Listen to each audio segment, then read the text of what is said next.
साथियों नमस्कार। आज हम उत्तर प्रदेश के प्रमुख लोकगीतों के बारे में जानेंगे। लोकगीत किसी भी संस्कृति में आम जनता द्वारा पारंपरिक रूप से प्रचलित गीत संगीत को बोला जाता है लोकगीत। उत्तर प्रदेश में लोकगीत लोक संगीत का खजाना है, जिसमें प्रत्येक जिले में अद्वितीय संगीत परंपराएं हैं। इस राज्य को हिंदुस्तानी शास्त्रीय संगीत का पुबैया अंग के गढ़ के रूप में जाना जाता है।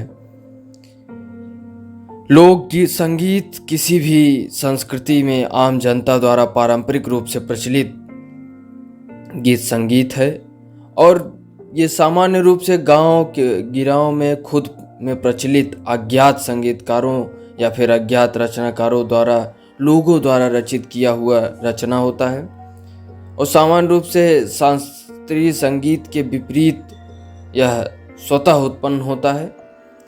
और उत्तर प्रदेश में लोक संगीत का खजाना है और इसमें प्रत्येक अद्वितीय संगीत परंपराएं हैं जो हमें देखने को मिलती हैं। हर जिले में या गांव-गांव की अलग अलग कुछ न कुछ उसमें अलग ढंग की परंपराएं विकसित होती हैं। और इसी को देखते हुए राष्ट्रपिता महात्मा गांधी ने कहा था कि लोक गीतों में धरती गाती है, पर्वत गाते हैं, नदियां गाती हैं, फसलें गाती हैं, उत्सव मेले और अन्य अवसरों पर मधुर कंठों में लोक समूह लोकगीत गाते हैं।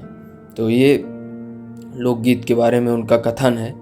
और लोक गीत को हम देखें तो सोहर, इस लोक गीत में जीवन चक्र के प्रदर्शन संदर्भित किया जाता है और इसलिए इसे बच्चे के जन्म की खुशी में गाया जाता है।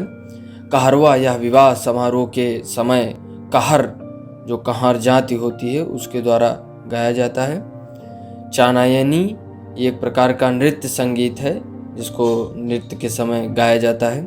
नौका झक्कड़ ये जो है ये नाई समुदाय द्वारा बहुत लोकप्रिय और नाई लोकगीत के नाम से जाना जाता है।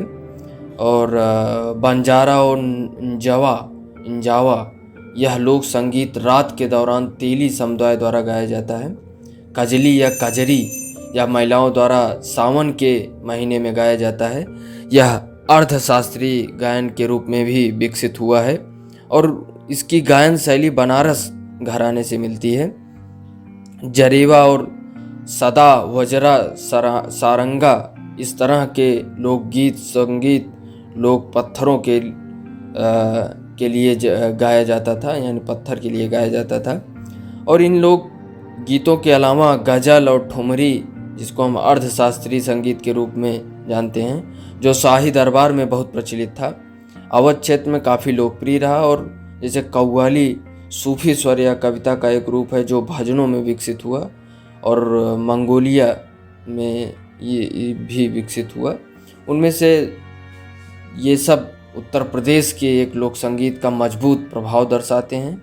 और इनको देखें जो है, अगर हम क्षेत्र वाइज इनको देखें तो पूर्वांचल क्षेत्र के जो प्रमुख लोकगीत हैं वो कजरी, जो विशेष क्षेत्र या मिर्ज़ापुर के लिए गाया जाता है, झूमर, झूला, बिरहा, सोहर, बधाई गीत, ये सब पूर्वांचल क्षेत्र के प्रमुख लोकगीत हैं। और ब्रज क्षेत्र के प्रमुख लोकगीत को देखें तो झूला, होरी, फाग, लंगुरिया, रसिया, ये जो है ब्रज क्षेत्र के प्रमुख लोकगीत हैं। और पश्चिमी क्षेत्र के प्रमुख लोकगीत को देखें तो रागनी, ढोला, पूरन भगत, ये पश्चिमी क्षेत्र के लोकगीत हैं।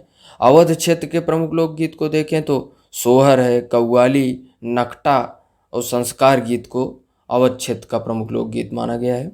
और बुंदेलखंड के लोकगीत को देखें तो हरदौल, पंवारा, इसूरी फाग और आल्हा, ये अवध क्षेत्र ये बुंदेलखंड के प्रमुख लोकगीत हैं। अवध का तो सोहर है, कव्वाली है, नकटा है, संस्कार गीत है, ये अवध के क्षेत्र के हैं। रुहेलखंड के प्रमुख लोकगीत को देखें तो लवाड़ी, बहतर वील, ये सब रुहेलखंड के प्रमुख लोकगीत हैं। और कौरवी के प्रमुख लोकगीत को हम मल्हार, जो पश्चिमी उत्तर प्रदेश है, उस वहाँ कौरवी के नाम से हम जानते हैं, तो वहाँ पर का लोक गीत जो है मल्हार है।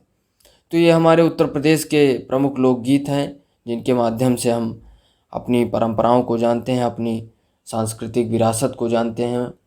तो और उनको हम गाते समय जो है राष्ट्रपिता ने जिस तरीके से कहा कि पत्थर गाते हैं, हर एक चीज़ गाता है जो उससे जुड़ा होता है, जो उससे संबंधित होता है, जो उससे अ, म, अ, यानी धरती गा रही है, पर्वत गाते हैं, नदियाँ गाती हैं, फसलें गाती हैं, मेले और त्योहार गाते हैं।